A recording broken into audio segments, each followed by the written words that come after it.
최근에 급거론한 국민의 불신이라는 게 어떻다는 것을 여러분들 잘 아실 겁니다. 대통령이 정상회의에 참석하기 위해서 백신을 맞았는데 어떤 백신을 맞았느냐 하는 것에 대해서 국민이 잘 믿지 않으려고 그래요. 이것이 이 나라의 지금 현재의 불신의 풍조라는 것을 잘 알아야 합니다.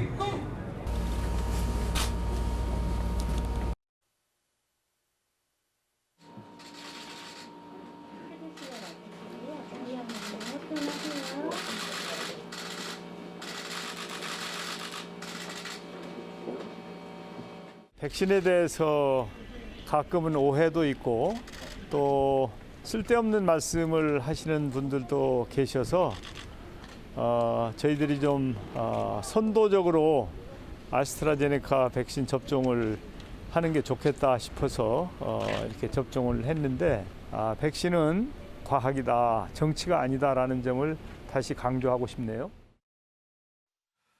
예, 백신 접종 지금 사실 좀 지지부진한 실정입니다. 현재까지 전 국민의 1.8% 접종률을 보이고 있는데요. 수급도 수급이지만 불신도 이 접종 속도 좀 늦는 한 요인이 아닌가 싶습니다. 오늘 정세균 국무총리 그리고 권덕철 보건복지부 장관, 전해철 행안부 장관 이렇게 앞장서서 아스트라제네카 백신 접종을 했는데요.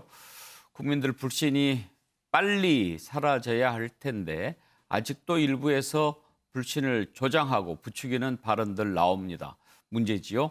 오늘 첫 번째로 이 이슈 다뤄보겠습니다. 네 분 패널 나오셨습니다. 신경민 전 국회의원, 차지원 부산 가톨릭대 특임교수, 정태근 전 국회의원, 현근택 전 더불어민주당 상근 부대변인 함께합니다. 어서 오십시오. 네, 안녕하세요. 신경민 의원, 방금 전에 우리가 김종인 위원장 유세할 때 발언을 들어봤는데 불신 때문이다라고 하면서 또 문재인 대통령 백신 접종과 관련해서 나오는 얘기했는데 사실은 저런 얘기도 들으면 또 좀 불안한 국민들도 있을 수 있지 않겠어요? 글쎄 백신 접종 첫날에 왜 문 대통령이 팔을 걷지 않았느냐라고 그때 얘기를 했거든요. 근데 그때 사실은 팔을 걷었다면 왜 새치기 하냐 이렇게 바로 나왔을 거예요. 지금 이번에도 또 새치기가 있었고 그 새치기 논란에다가 이제 또 저렇게 백신을 말하자면 다른 걸 받았다. 예. 국민들과 다른 걸 받았다, 맞았다 이렇게 얘기하는데 그래서 그날 이제 상황을 복기를 해봤더니 현장에 그 접종하는 데가 좁은 장소고 그 혼란을 막기 위해서 이제 청와대 기자들이 다 많이 들어가지 못한 건 맞고요. 그것 때문에 지금 이렇게 저렇게 지금 얘기가 나오는 것 같아요. 근데 좀 너무 심한 거 아닌가. 더구나 김종인 위원장 같은 분이 아실 만한 분이 불신을 얘기하면서 정말 더 불신스러운 말씀을 하는 건 아무리 정치지만 좀 너무 많이 나갔다 이런 생각을 하지 않을 수가 없습니다. 정태근은 어떠세요? 대통령이 백신 접종을 하는데 아스트라제네카를 맞았다고 해놓고 실제로는 가림막 뒤에서 바꿔치기 했다 이렇게 주장하는 사람들도 있는데 그런 거를 국민들이 믿을까요? 그렇게 불신을 갖고 있는 백성들이 지금 많이 있다는 거죠. 그러니까 김종인 위원장이 얘기하는 거는 문재인 대통령이 다른 백신을 맞았다고 얘기하는 게 아니고 문재인 정부에 대한 불신이 그만큼 크다. 예를 들면 문재인 정부가 부동산 잡겠다고 하면 부동산 값 뛰는구나. 그리고 북한 미사일 문제와 관련해서 그것을 알고도 숨기고 있구나. 그래서 이 문재인 정부에 대해서는 너무도 지금 불신이 크다. 그 얘기를 지금 하고 있는 겁니다. 그런 와중에서 이제 백신에 대한 여러 가지 유언비어가 도니까 심지어는 이런 얘기조차도 나온다. 이런 얘기를 한 것이고요. 이것을 가지고 물론 일부 야당에서 백신 문제에 대해서 불신을 부추긴 부분들이 있습니다만 그 부분과 관련해서는 저는 명백하게 그만둬야 된다고 생각을 하는 것이고 지금 중요한 것은 실제로 국민들 사이에서 존재하고 있는 이 아스트라제네카 백신에 대한 불신. 예를 들면 한국전력 같은 경우가 필수 접종 인력이 우선 접종 대상인데 예를 들면 4,800명 맞아야 되는 사람들 중에서 2,500명이 안 맞겠다고 지금 얘기할 정도거든요. 한전에 근무하는 사람들이 대부분 다 멀쩡한 정신으로 근무하는 사람들이잖아요. 그런 만큼 이 아스트라제네카 백신에 대한 불신이 많이 있고 외국에서 논란이 계속 되고 있는 점에 대해서 그런 점과 관련해서는 뭐 당연히 정부에서 잘 해소를 해야 되는 것이고 예. 더 큰 문제는 지금 사실은 우리 지금 백신 접종률이 지금 한 1.4%뿐이 안 되는 거 아니에요? 그리고 이미 이제 얀센에서 오기로 했던 부분들은 지금 이제 예정대로 못 온다고 얘기하는 부분들이고 오히려 지금 백신을 수급하는 이 속도가 너무 늦어지고 있는 게 더 우려스러운 상황이라고 예. 봐야겠죠. 김종인 위원장 물론 지금 정태근 의원 얘기한 대로 그 정도로 국민들 불신이 크다라는 뜻에서 얘기를 한 것이겠죠. 그런데 일단 그 발언 자체가 주는 어떤 뉘앙스라고 그럴까요? 그런 게 좀 느낌이 좀 다를 수 있죠. 그 발언을 다시 한번 들어볼 수 있을까요? 최근에 급거론한 국민의 불신이라는 게 어떻다는 것을 여러분들 잘 아실 겁니다. 대통령이 정상회의에 참석하기 위해서 백신을 맞았는데 어떤 백신을 맞았느냐 하는 것에 대해서 국민이 잘 믿지 않으려고 그래요. 이것이 이 나라의 지금 현재의 불신의 풍조라는 것을 잘 알아야 합니다. 현근택 부대변인, 국민이 잘 믿지 않으려고 한다. 그렇게 지금 얘기를 한 거죠.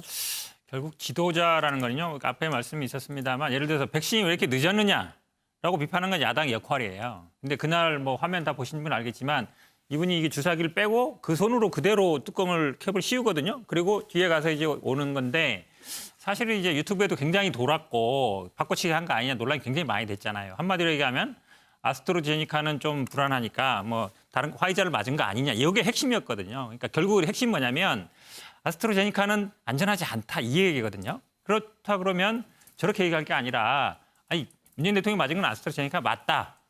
근데 그런 거에 대해서 너무 이렇게 불신하거나 이러면 안 된다. 왜냐하면 지금 말씀처럼 처음에는 한 90% 이상 그 이분들이 다 그 요양병원에 있는 분도 맞는다 그러다가 점점 더 줄고 있거든요. 지금 70%에서 40%로. 결국은 국민들이 신뢰하지 않는다는 거거든요. 지도자의 역할이라는 거는 지금 뭐 유럽도 그렇고 뭐 미국도 그렇고 사실은 뭐 100% 안전한 지금 백신은 예. 없잖아요. 그래서 국민들이 그런 불신하거나 아니면은 점점점 이 접종률이 낮아지고 있는데 그런 거에 동조하면 안 된다. 저는 그게 지도자의 역할이라고 봅니다. 예, 오늘 정세균 총리도 아스트라제네카 백신을 맞았는데 그 문재인 대통령 접종했던 간호사와 똑같은 간호사가 접종을 했다고 하더라고요. 차정 교수는 김종인 위원장 발언 어떻게 들으셨나요? 예, 뭐 방금 뭐 현근택 변호사 말씀처럼 그러니까 야당 입장에서 그러니까 지금 백신의 수급이라든지 또 접종률이 상당히 다른 나라에 대해서 늦은 점 이런 부분들에서 강력하게 비판을 할 수는 있겠죠. 그러나 지금 이 백신에 대한 막연한 불안감 이런 부분들에 대해서 과연 야당은 그 불신에 동조하는 것이 옳을 것인가라는 부분 다시 생각해 볼 필요가 있다는 겁니다.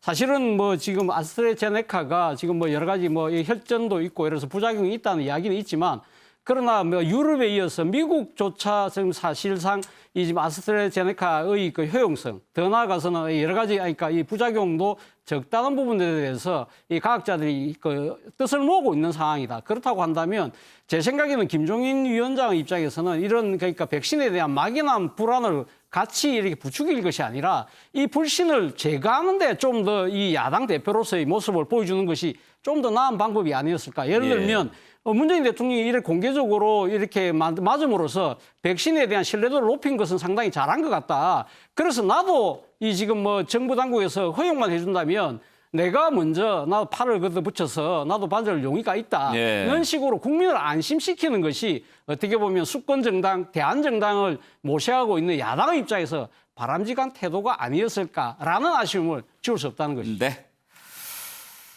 다 또 선거 이게 영향을 더 미치는 것 아니겠습니까? 보궐선거 전 들여다보겠습니다.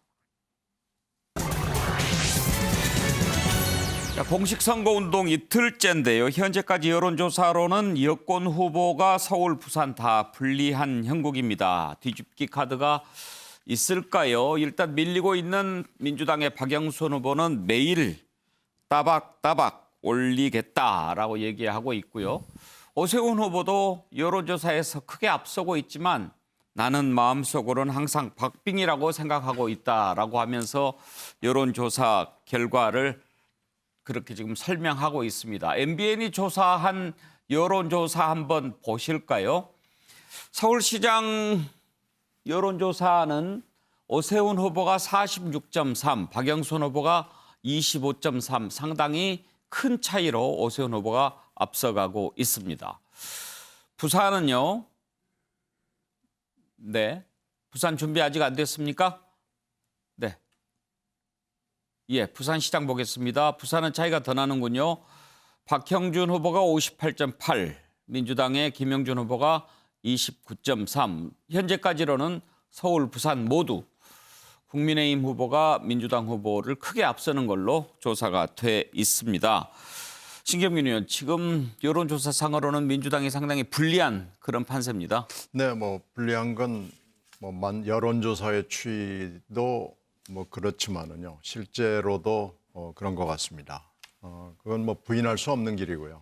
다만 이것을 이제 12일 남은 선거 기간 동안에 극복할 수 있느냐의 문제인데, 샤이 진보들을 적극적으로 투표장에 끌어낼 수 있느냐라는 것이 핵심으로 보입니다. 예. 지금 그래서 오세훈 후보, 서울의 경우에는 오세훈 후보가 5년 동안 서울시장을 하면서, 그리고 그 이전과 이후에 정치 활동을 하면서 가진 여러 가지 약점들이 있거든요. 서울시장으로서 경험이 있다는 것이 굉장히 좋은 장점이면서 동시에 또 그 서울시장 재임 시에 여러 가지 약점이 있고, 정치인으로서 오세훈, 그 이전 이후에 오세훈으로서의 약점이 있기 때문에 그 약점을 파고 있고요. 그리고 그 또 하나는 박영선 후보가 계속해서 업적과 공약과 이런 걸로 파고 들어가는 형국인데요. 예. 가령 12일 동안에 얼마나 더 극복을 할 수 있느냐라는 것이 관전 포인트고, 예. 지금 박 후보로서도 매우 열심히 그 부분을 파고들고 있는 형국입니다. 예. 자, 여론조사를 바라보는 서울시장 두 후보, 박영선 후보, 오세훈 후보의 발언을 한번 들어보겠습니다. 차가 좀 많이 나아 보입니다 보니까 오세훈 후보와 역전 네. 좀 가능한 걸로 보십니까? 가능합니다. 하루에 2%씩 따박따박 올릴 자신이 있습니다. 하루에 네. 2%씩이요. 네. 왜냐하면 이번 선거는 예. 일하는 시장이냐 정치 시장이냐의 대결이고요. 예. 새로운 미래를 향하는 새 시장이냐 아니면 낡고 실패한 10년 전 시장이냐의 대결이고요. 민생 시장이냐 정쟁 시장이냐의 대결입니다. 서울이 정쟁의 대상이 되면 안 됩니다. 지금 뉴스 보면 제가 지지율이 조금 앞선다고 나오는데 이런 보도 믿으시면 안 돼요. 선거 있기 열흘 전에 앞서다가 뒤집힌 적 얼마든지 많습니다. 그렇죠? 정신 안 차리면 어떤 일이 벌어질지 모릅니다. 어떻게 하면 이길 수 있습니까? 무조건 투표장에 나가야 됩니다. 맞습니다. 민주당 그렇게 호락호락한 정당 아니죠? 지지율 떨어진다고 해서 쉽게 포기할 정당 아닙니다. 별짓 다 할 겁니다. 차정 교수 어떻게 네. 전망하세요? 지금 여론조사 지지율 선거 당일까지 계속 유지될 가능성이 있다고 보십니까? 지금 박영선 후보는 매일 2%씩 따박따박 올라간다고 하지만 벌써 지금 공식 선거도 어제 시작됐습니다만 이 지지율 격차가 2%씩 좁아지는 것이 아니라 조금 더 벌어지는 양상이라고 한다면 쉽지 않은 싸움이면 분명해 보입니다. 그럼에도 불구하고 민주당 입장에서는 나름대로 기대를 걷는 것이 2010년도 서울시장 선거입니다. 당시 오세훈 시장, 그때는 현직 시장으로 이제 출마를 했죠.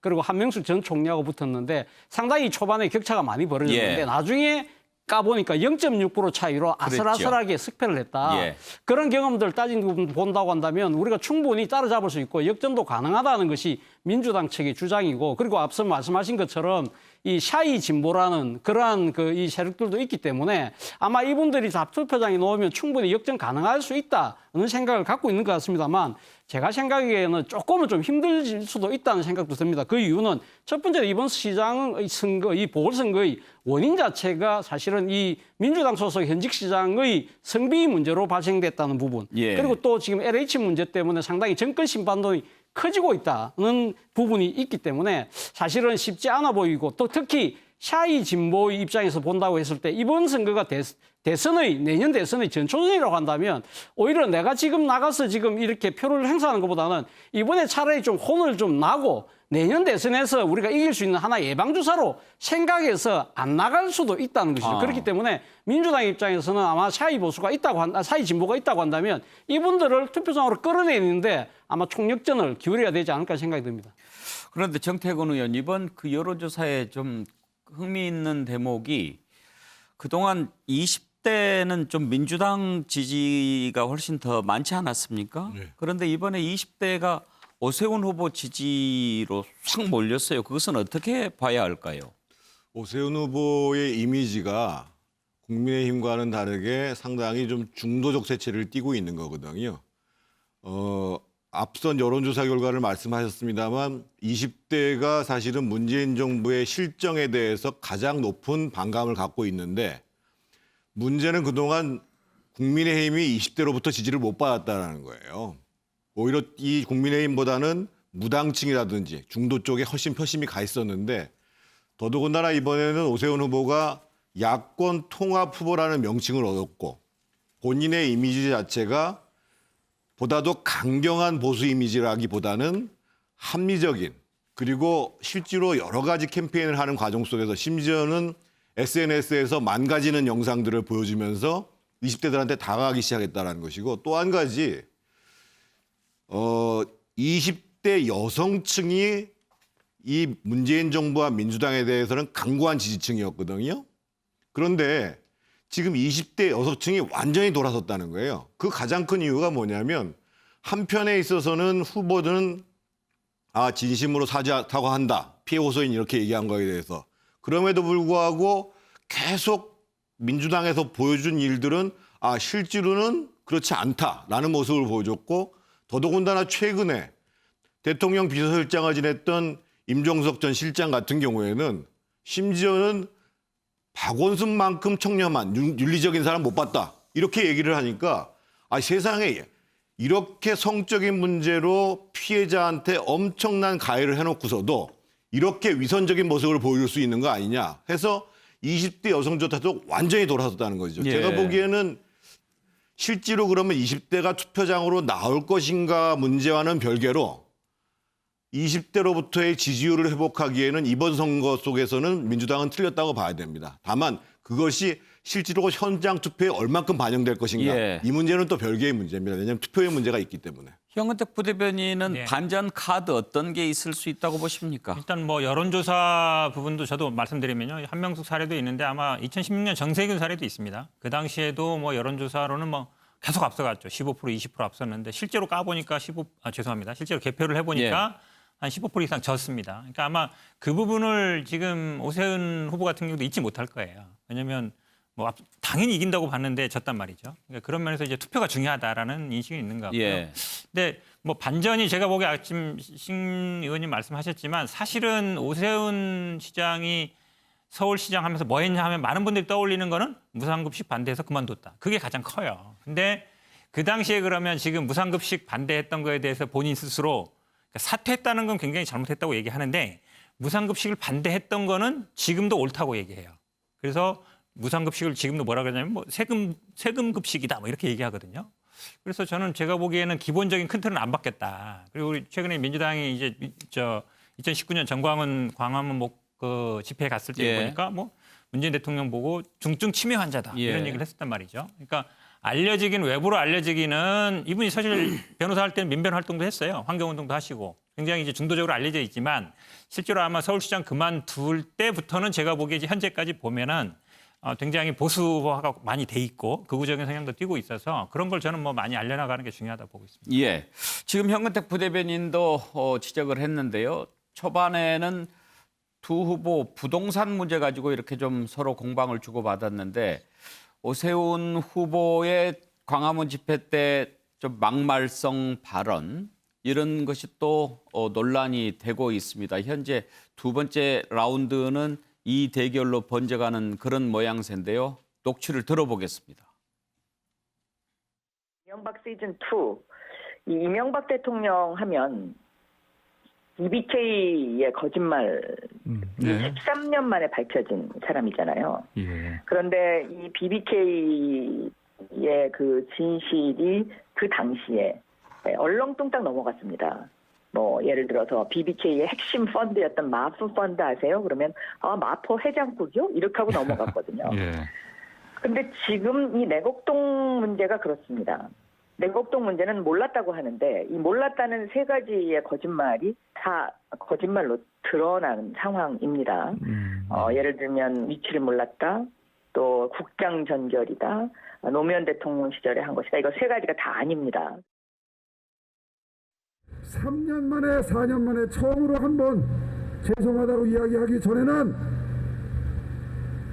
집값 아무 문제 없다. 전국적으로 보면 집값이 안정돼 있다. 1년 전까지 이렇게 넋두리 같은 소리 했었죠. 그래서 제가 연설할 때 이건 무슨 중증 치매 환자도 아니고 국민들은 집값 올라간다고 난리인데 본인은 부동산 안정돼 있다. 그 점을 지적했더니 과한 표현을 썼다고 그래요. 여러분 그 정도 말도 못합니까 야당이? 오세훈 후보가 흥분해가지고 과격한 발언을 갖다가 했다는 소리를 나도 들었는데 앞으로는 아마 그런 일이 없을 거라고 저는 봐요. 사실은 우리가 첫 선거대책위원회 할 적에 말 조심을 하라고 내가 당부를 했어요. 근데 아마 갑작스럽게 흥분된 상태에서 그런 소리를 갖다 한 것 같은데 내가 그렇지 않아도 지금 그거에 대해서 주의를 줬어요. 그래서 아마 다시는 그런 일이 발생하지 않을 거라고 봐요. 신경민은 그러니까 그런 거죠. 지금 오세훈 후보가 그 전에 광화문 네. 집회에서 문재인 대통령 중증 치매 환자 이렇게 빗대서 작년 발언 집회에서. 했고 그 부분 지나치다라고 얘기했는데 오늘 또 유세에서 또 한 거죠. 뭐 내가 잘못했냐 네. 지금 그렇게 얘기하는 거죠. 근데 지금 이제 여기서 또 하나 짚어야 될 대목이 시장을 며칠 전에 이틀 전인가 찾았을 때 어머니가 현재 치매 환자라고 그랬거든요. 그러니까 어머니가 치매 환자면은 치매라는 이 질병이 얼마나 가슴 아픈 질병인가를 잘 아는 사람이 그렇게 얘기를 했고 그 얘기를 했다고 지적을 했더니 그건 내가 좀 과한 표현이다 하고 넘어갔으면 될 일을 다시 저렇게 항변을 했단 말이에요. 그런 걸로 봐서 이제 김종인 위원장이 지적을 한 것은 맞아 보입니다.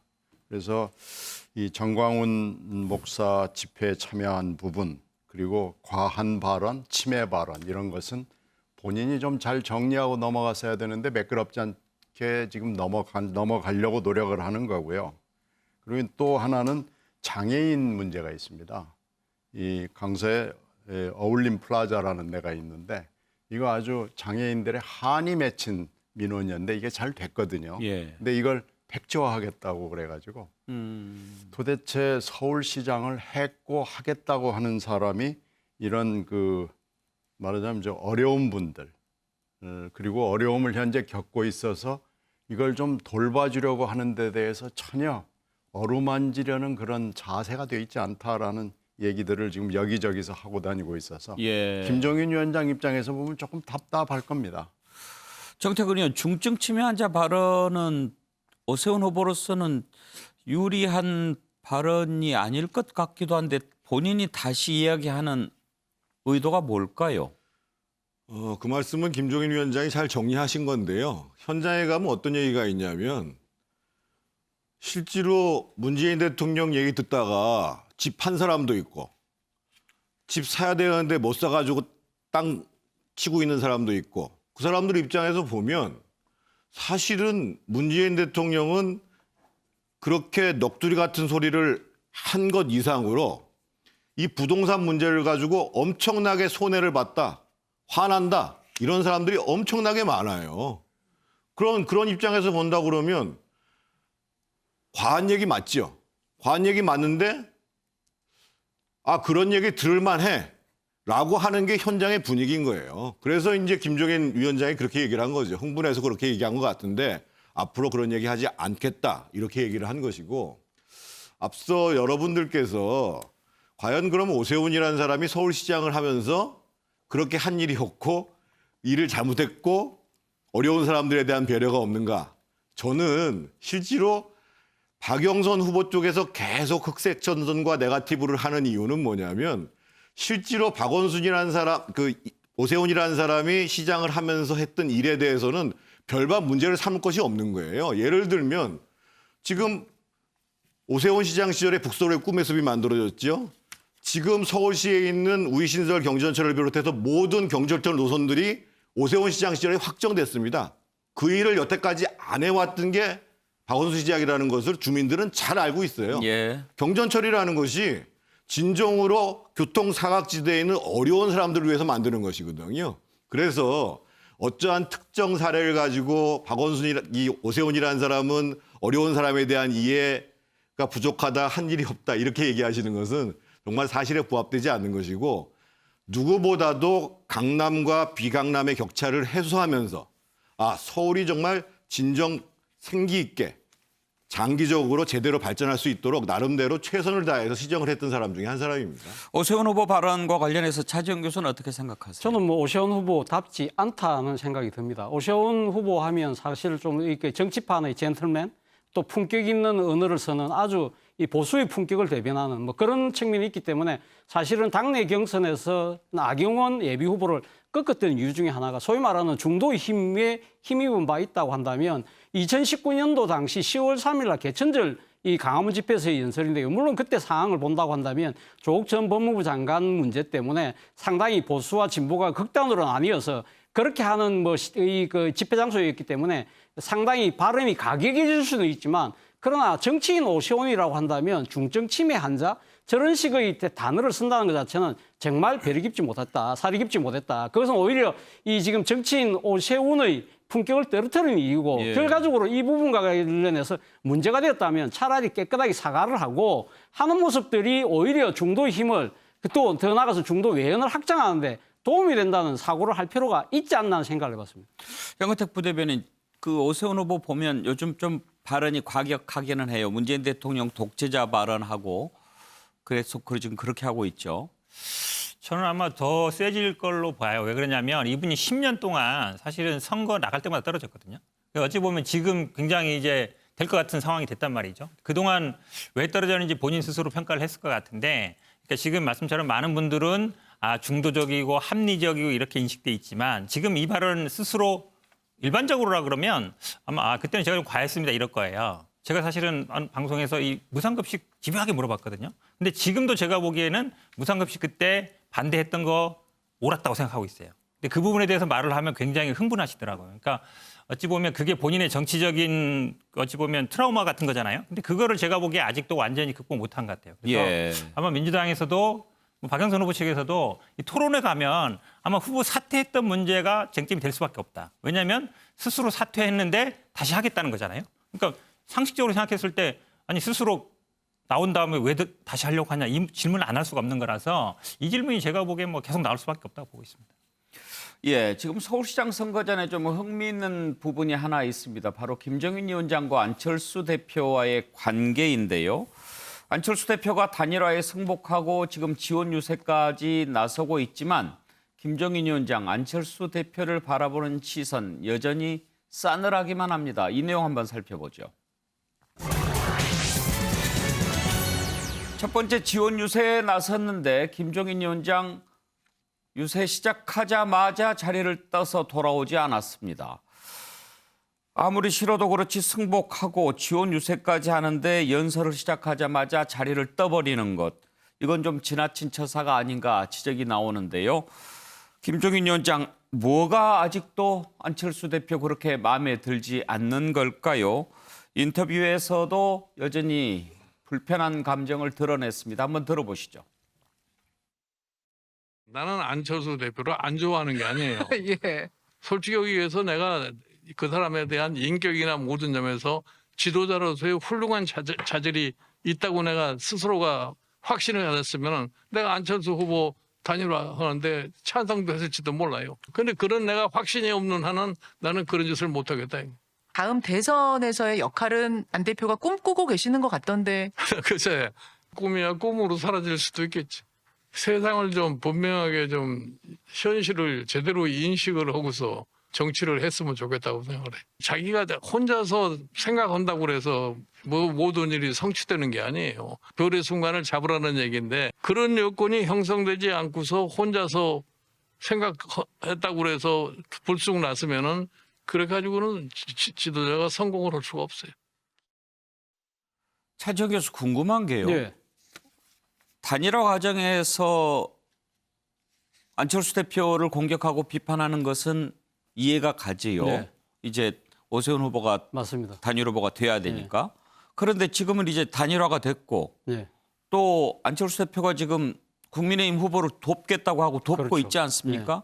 그런데 저렇게 공격을 하는 것은 무엇 때문일까요? 저도 그런 측면에서 보면 그러니까 지금 야당의 그러니까 지금 비대위원장으로서 선거의 승리를 꼭 일궈내야 될 입장에 계신 분으로서는 도저히 이해가 되지 않는 발언이라는 생각이 듭니다. 어제 본인 그러니까 김종인 위원장이 어제 공직선거 운동이 시작되면서 당내 회의에서 뭐라고 이야기를 했냐면요. 지금 선거 시작 때와 정반대의 결과가 나타나는 경우가 아주 많다. 그러면서 절대 자만해서는 안 된다.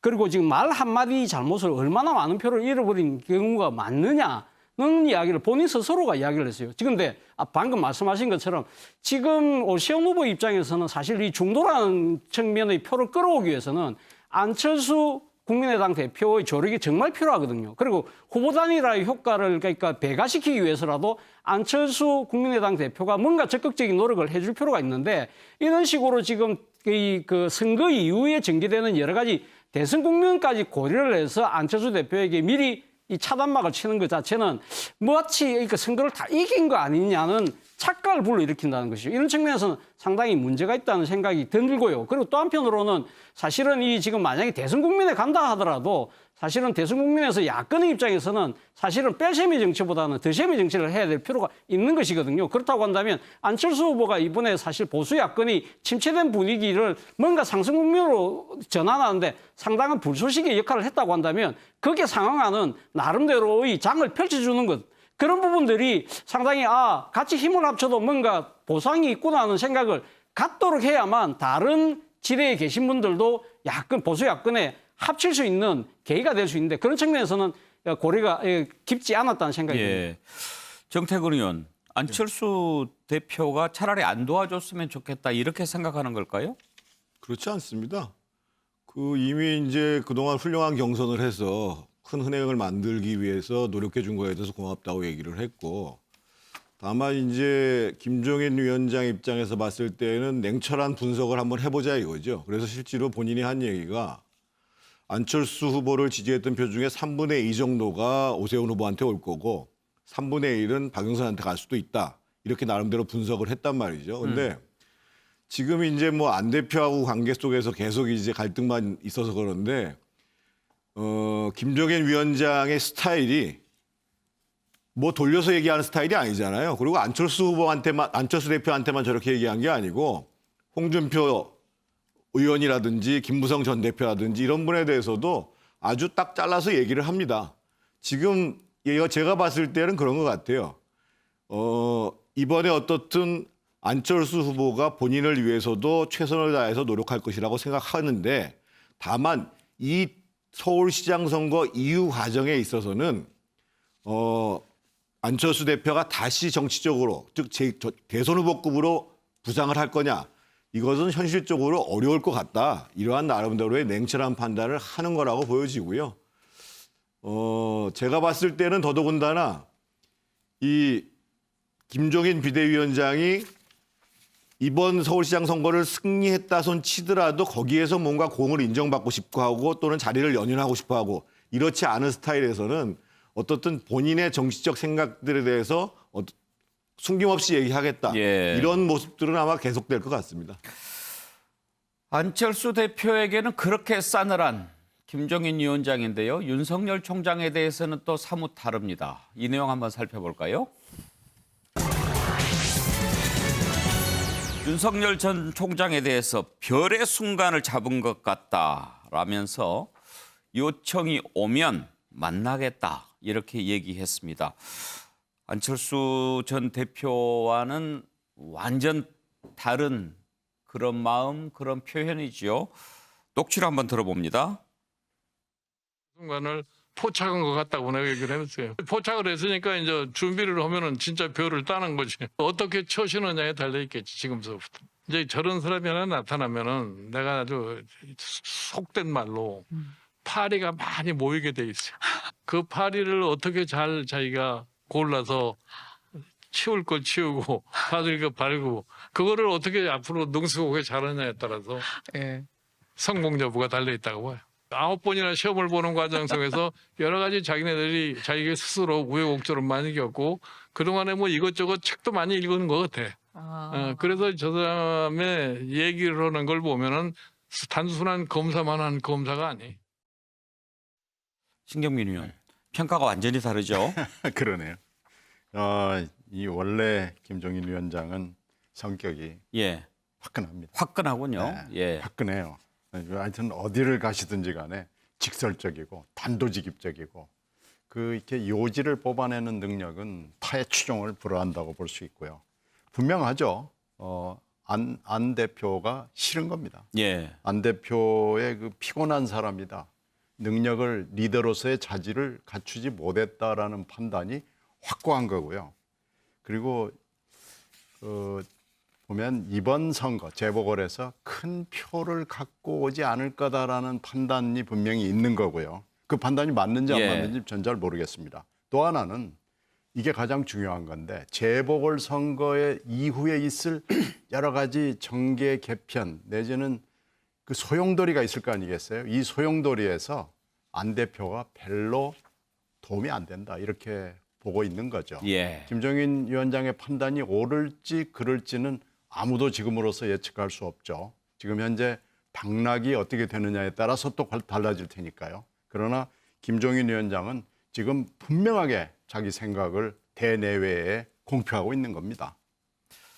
형은택 부대변인, 김종인 위원장 점성술을 했을까요? 별 얘기를 많이 해요. 그러게요. 저는 뭐 우리 뭐 태양이다 차라리 뭐 우리 다 이렇게 왕이 아니라 대통령이 뭐 별밖에 안 될까 이런 생각도 들긴 하는데 근데 제가 보기에는 안철수 대표하고는 완전히 이제 끊겠다. 쉽게 얘기하면 이제 입당하든지 뭐 합당하든지 그런 것도 하지 말아라고 얘기하는 것 같아요. 지금 어쨌든 원래는 이게 후보 단일화 한 다음에 합당하겠다고 했잖아요. 근데 아마 혼자 들어오든지 아니면 오지 말아라라고 하는 것 같아요. 근데 김종인 비대위원장이 어쨌든 지금 누구랑 할지 모르지만 윤석열한테 손을 내미는 거잖아요.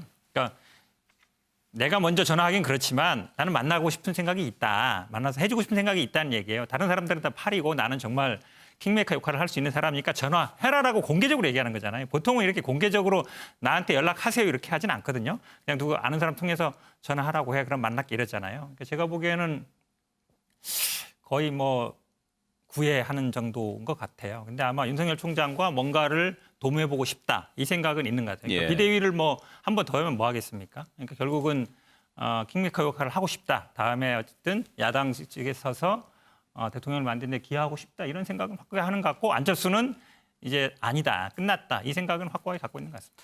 그래요. 차지원 교수, 김종인 위원장이 이 다음 대선에 한번 확실하게 킹메이커 역할을 해보고 싶은 그런 마음도 좀 읽히긴 하죠. 그렇죠. 바로 그 때문에 지금 윤석열 전 총장에 대해서 일종의 러브콜을 지금 보내고 있는 것이 아닐까 예. 생각이 듭니다. 뭐 다 아시다시피 지금 윤석열 전 총장이 지금 뭐 차기 대선 여론조사에서 거의 1, 2위를 다투고 있는 상황이라고 한다면 아마 김종인 그 비대위원장 입장에서는 윤석열 총장을 영입해서 뭔가를 도모를 한다면 상당히 정권 교체를 할 가능성이 상당히 높다고 아마 판단을 할 것 같고요. 그 과정에서 자신이 상당히 킹메이커 역할을 하는데 어떤 다른 후보보다도 윤석열 총장을 선호할 수밖에 없는 이유가 윤석열 총장은 정치에 대한 경험이 제로입니다. 그죠? 그렇기 때문에 본인이 상당히 이 좀 뭐랄까요. 그 훈수를 놓고 나름대로 이렇게 이 지도를 할 수 있는 공간이 많다는 것이고 그거는 상대적으로 그 김종인 위원장의 역할이 상당히 그 많아질 수 있다는 그 측면이 분명히 있는 것이고 또 하나는 예.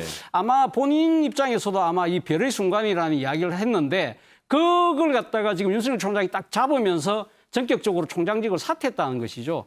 그런 부분들에 봤을 때 본인 생각에는 이 윤석열 총장하고 내하고는 정치적 궁합이 좀 맞겠구나 는 생각도 갖고 있는 것 같고, 또 뭐 일각에서는 하는 이야기가 윤석열 전 총장의 부친인 윤기중 전 연세대 교수하고 또 개인적인 인연도 있다고 그래요. 그런 측면들을 여러 가지 고려를 했을 때 아마 윤석열 전 총장이 자기가 이 차기 대권을 도모할 때 상당히 큰 힘이 되면서 아마 향후 이 대권 고지까지 올라갈 뒤에 펼쳐질 여러 가지 전국에서도 아마 자신의 정치적 나름대로의 지분 이런 것까지 고려했을 때 최상의 카드라고 생각하고 있는 것 같습니다.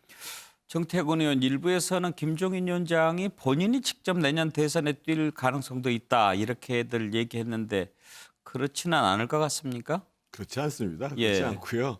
지금 뭐 그 여러분들께서 이제 김종인 비대위원장이 러브콜을 한다고 말씀하셨는데 그분 성격이 그럴 사람이 아니에요. 그러니까 윤석열 총장이 도와달라고 한다 그러면 나서서 도와주겠지만 찾지 않으면 굳이 내가 개입할 생각이 없다. 그러니까 김종인의 큰 강점은 뭐냐면은요. 자신의 자리의 문제에 연연하지 않으면서 자신이 갖고 있는 판단과 지략에 대해서 그걸 적절하게 쓸 수 있으면 언제든지 난 제공을 하겠다. 이게 무서운 강점인 거거든요. 그리고 앞서 이제 파리 말씀을 하신 이유는 뭐냐면 지금 흔히들 얘기할 때 야권이 대동단결하면 무조건 다음 대선을 승리한다. 이것은 착각이라는 거예요.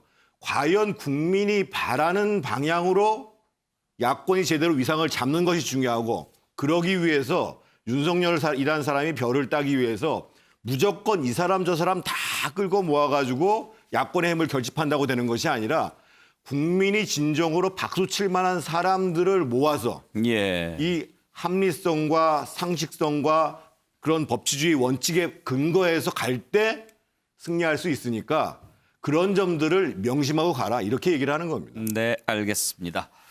자, 이제 부산으로 가보겠습니다. 부산시장 선거전은 초반부터 네거티브 공방전이 한창인데요.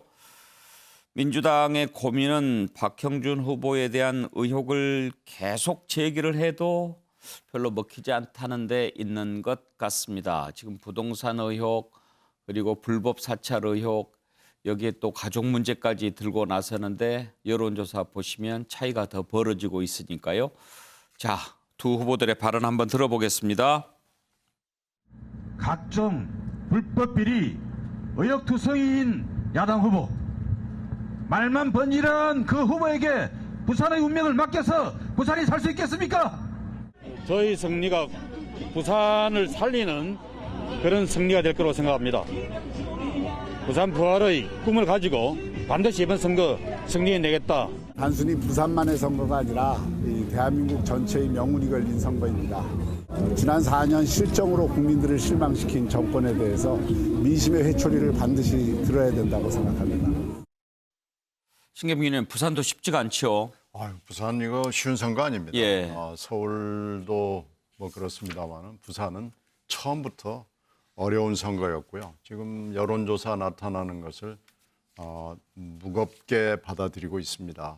그래서 근데 이제 박형준 후보의 여러 가지 얘기들이 많이 나오잖아요. 지금 개인적인 비리부터 그 공적인 문제까지 나오는데 이걸 지금 내놔도 여론이 움직이지 않는데 좀 고민이 있습니다. 굉장히 많은 비리들이 있어서 이게 다른 선거였다면은 영향을 주고 그게 2%, 3%, 5%씩 깎여 내려질 만한 일인데도 이게 지금 요지부동이거든요. 부산의 민심을 참 알 수가 없는 것이 민주당으로서 지금 대단히 큰 고민입니다. 부산 사정은 우리 차지홍 교수가 좀 잘 아시니까 저렇게 여러 가지 의혹을 계속 제기를 하는데도 왜 꿈쩍도 않지요? 전체적인 판세 분석에 있어서 저는 부산과 서울이 그렇게 다르지 않다는 생각이 듭니다. 앞서도 뭐 서울도 상당히 민주당이 불리한 이유가 아무래도 왜 이 보궐선거가 생겼느냐 그 원인 자체가 사실 그 민주당 소속의 현직 부산시장의 성비이기 때문에 발생됐다. 그리고 또 하나는 지금 사실 민주당이 가덕도 신공항 특별법까지 하면서 상당한 일종의 뭐 조금 이런 표현을 쓰기 뭐합니다만 여러 가지 상당한 지원을 하고 있지만 이런 부분들도 먹히지 않는 이유는 결국은 지금 LH 사태부터 시작해서 문재인 정권 전체에 대한 일종의 심판의 분위기 이런 분위기가 상당히 좀 압도하고 있는 것 같아요. 그렇기 때문에 사실 뭐 연일 지금 민주당 측에서 뭐 지금 계속적으로 파헤치고 있지만 이런 부분들에 대해서 사실 이렇게 민심이 크게 지금 흔들리고 있지는 않다. 그러나 선거라는 것은 또 끝까지 가봐야 되는 부분이 있기 때문에 뭐 지금 아마 이 국민의힘 쪽에서도 상당히 안심을 못하고 있는 상황인 면은 분명해 보입니다. 예. 서울이건 부산이건 우리가 지금 뭐 정책 대결, 공약 대결 계속 주장하고 요구하지만 참 쉽지 않아 보입니다. 아마 끝까지 이렇게 가지 않을까 싶은데요.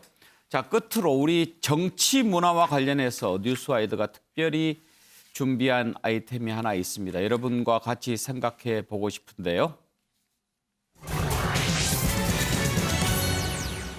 예, 지난번에 국회에서 있었던 일입니다. 법사위에서요. 박범계 법무부 장관이 국민의힘 김도읍 의원에게 존경하는 의원님 이렇게 불렀습니다. 김도읍 의원, 존경하지 마십시오. 존경 안 받고 싶습니다. 이렇게 얘기했습니다. 존경하는 의원님이라고 부르는데 존경하지 말라. 문제는 이것이 처음이 아닙니다. 먼저 이 내용부터 한번 들어보시죠.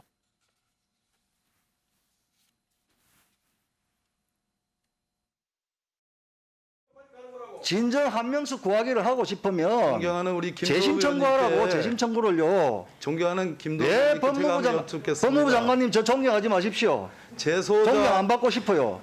예, 제가 예? 많이 썼던 자, 말입니다. 장관님은 판사 경력도 짧을 뿐만 아니라 수사에 대해서 인천에서 잘 모르시는 모양인데 그 부분에 대해서는 장관님이 하실 말씀이 아닌 것 같고요. 예, 존경하는 의원님이라고 부르는데 존경 안 받고 싶다고 얘기하는데요. 그전에도 이런 일이 있었습니다. 국민의힘 정양석 의원이요.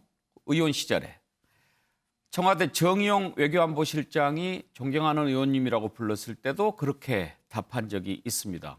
한번 보시죠. 정양석 의원님, 제가 존경하는 분인데 안보실장님 잠깐만 존경하지 마. 우리 손가락 찌르는데 그래. 정의요. 뭐 하는 거야 지금? 이 사람이. 야, 왜 뭘 잘했다고 그래? 이거? 아니 이거라니. 아니 이런 실장이 어디가 있나 그래? 여러분은 어떻게 보십니까? 전직 국회의원 두 분이 계시니까 한번 여쭤보고 싶습니다. 정태근 의원이요. 존경하는 의원님이라고 부르는 것은 아름다운 전통 아닌가요? 그런데 지금 박범계 장관 같은 경우에는 김도읍 의원이 질의를 하고 있는데 자르고 들어온 겁니다. 사실은 문재인 정부 이전에는요. 장관이든 청와대 수석이든 의원이 바라는 걸 중간에 자르고 들어온다? 이런 일 없었습니다. 이걸 만들어낸 관행이 누가 만들어냈냐면 저렇게 정의용 실장이나 추미애 장관이나 노영민 실장이나 강기정 수석이 만든 겁니다. 이런 적이 없었어요.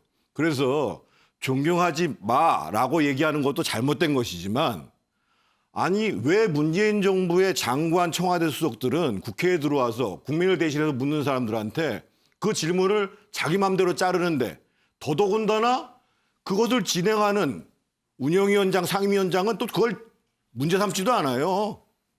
그러면 과연 문재인 정부가 의회를 존중하고 싶은 마음이 있냔 말이에요. 존중하는 마음이 없으니까 그런 행태를 하는 거거든요. 그러니까 존경하지 마. 이런 얘기도 나오는 거예요. 저는 문재인 정부도 마찬가지고 정세균 총리도 마찬가지고 국회에서 의원이 질의할 때 일단 다 듣고 꼭 대답하십시오. 이렇게 내각한테 얘기를 해야 되고 동시에 의원들도 최대한 예의를 갖춰서 장관이든 청와대 수석이든 한테 질의하는 것이 맞다고 보여집니다.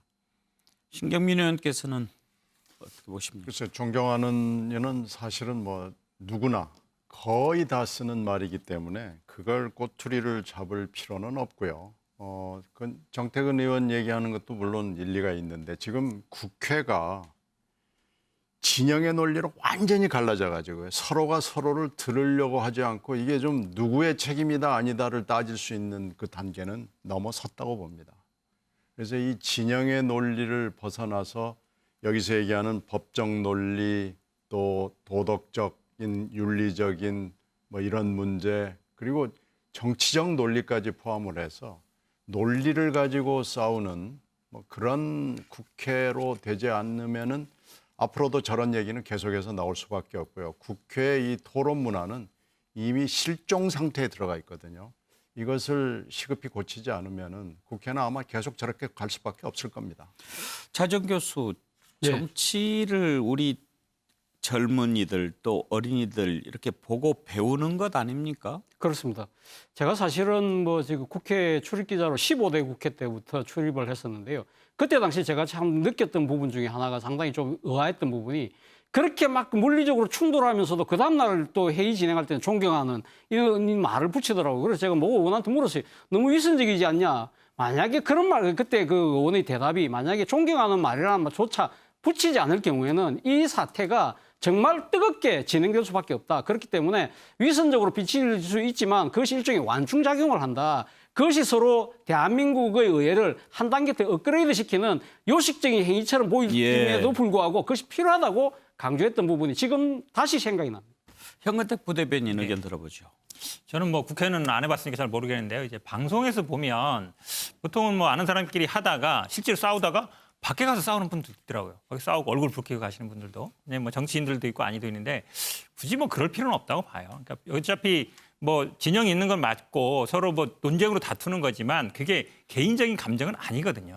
개인적인 감정까지 나올 필요는 없는데 그러니까 국민들이 다 보고 있는데 애들도 보고 있고 이런데 굳이 저렇게 뭐 말 하나 가지고 시비 걸 필요 있냐. 저는 뭐 방송에서도 그렇다고 봅니다. 방송 카메라 돌아갈 때 논쟁을 했다고 해서 그걸 개인적인 감정으로 또 가져갈 필요는 없다고 봐요. 구분할 필요가 있다고 봅니다. 애들 보기 부끄러운 정치는 안 해야지요.